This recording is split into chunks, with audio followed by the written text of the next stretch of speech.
কক্সবাজার বুকে মিনি থাইল্যান্ডে আজকে স্পেশাল মানুষদের সাথে ক্যান্ডেল লাইট ডিনারে গেলাম। কেন আমি এই প্লেস থেকে থাইল্যান্ডের কথা বললাম এবং আমার সাথে কে কে ছিল সে সব কিছু নিয়ে থাকছে আজকের পুরো ভিডিও। হ্যালো সবাইকে, কেমন আছেন সবাই? চলে আসছি আজকে বাংলাদেশে মিনি থাইল্যান্ডে। কেন আমি বারবার এই প্লেস থেকে থাইল্যান্ডের কথা বলছি আপনারা একটু পরেই বুঝতে পারবেন। তো ফার্স্টে আমি রেস্টুরেন্টে ঢুকে জুস কর্নারে চলে গেলাম। রেস্টুরেন্টটা কিন্তু ডুটালা সিস্টেমে খুবই সুন্দর করে করা, সাথে রেস্টুরেন্ট থেকে কিন্তু একদম বিচটা দেখা যায়। আর এই রেস্টুরেন্টের নাম কিন্তু সি মাউন্ট বিচ ক্যাফে। উপরে চলে যাচ্ছি, সুন্দর একটা ভিউ দেখাবো আপনাদেরকে। এত বাতাস ছিল মনে হচ্ছে আমি উড়ে যাচ্ছি। যাক, বাতাসের সাথে উড়তে উড়তে আমি একদম উপরে চলে আসছি। কি সুন্দর প্লেসটা, একদম রেস্টুরেন্ট উপর থেকে পুরা বিচ পয়েন্টটা একদম দেখা যাচ্ছিল, সাথে এত সুন্দর বাতাস, একদম মনটা ফ্রেশ হয়ে গিয়েছে। এবার বলি আমি এই প্লেসটাকে বারবার কেন থাইল্যান্ডের কথা বলছিলাম। থাইল্যান্ডে পাটায়া বিচ গুলো এরকমই হয়ে থাকে, একদম বিচের পাশেই হচ্ছে কি সুন্দর সুন্দর রেস্টুরেন্ট। তবে আমার কখনো থাইল্যান্ডে যাওয়া হয় নাই। ছোটবেলা থেকে আমার ড্রিম যে আমি থাইল্যান্ডে যাব।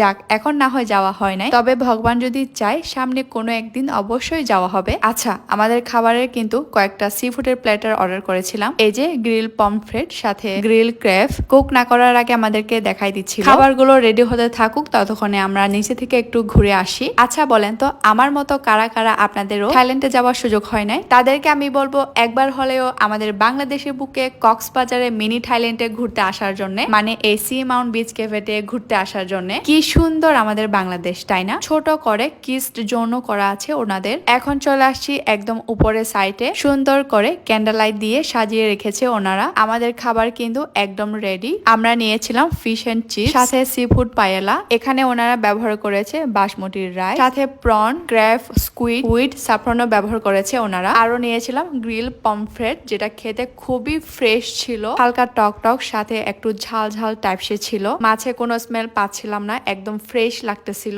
এই ওয়েস্টার বিফ চিলিটাও নিয়েছিলাম, এটা খেতেও খুবই মজা ছিল। আমি মূলত ওখানে গিয়েছিলাম সি ফুড ট্রাই করার জন্য, বাট এটা দেখে মনে হইলো ট্রাই করা যাক। এটাকে যদি আমি রেট দিই তাহলে এটা 10/10। সালাডে আমি নিয়েছিলাম এই অর্সোটেড 5টা সালাদ, সাথে কিন্তু চিকেনও ছিল। গ্রিল ক্রেপ নিয়েছিলাম, যেটা আমার খুবই পছন্দের, যেটা আমাকে কুক না করার আগে একবার দেখানো হয়েছিল। এটা কিন্তু নীল কাঁকড়া যেটাকে বলে, এটা ওনারা এখানে সার্ভ করেছে। ড্রিঙ্কস আমি অর্ডার করেছিলাম পিঙ্ক পাঞ্চ, যেটা খেতে খুবই রিফ্রেশ ছিল। সাথে আরো একটা নিয়েছিলাম ভার্গিন ব্লু মোহিত। আচ্ছা, ওনাদের লোকেশন কথা বলতেই ভুলে গিয়েছিলাম। ওনাদের লোকেশন হলো কক্সবাজারে পাতোয়ার টেক বিচ, যেটা ইনানি বিচ থেকে প্রায় 4 কিলোমিটারের মতো হবে। তো যারা আমার মতো থাইল্যান্ডে পাটায়া বিচে ফিল নিতে চান, তারা এখানে চলে আসতে পারেন। ও বাই দা ওয়ে, আজকে কিন্তু আমার সাথে ছিল আমার ছোট ভাই। সে সব সময় আমার কাছে স্পেশাল। ও কিন্তু আমার থেকে অনেক অনেক ছোট, বাট আমার থেকে অনেক লম্বা। তার দ্বিতীয়বার কক্সবাজারে আসা, তো ওকে নিয়ে আমি ক্যান্ডেল লাইট ডিনারে চলে আসলাম। তো এই ছিল আজকের ভিডিও। সবাই ভালো থাকবেন, দেখা হবে পরে কোনো ভিডিওতে। সবাইকে টাটা।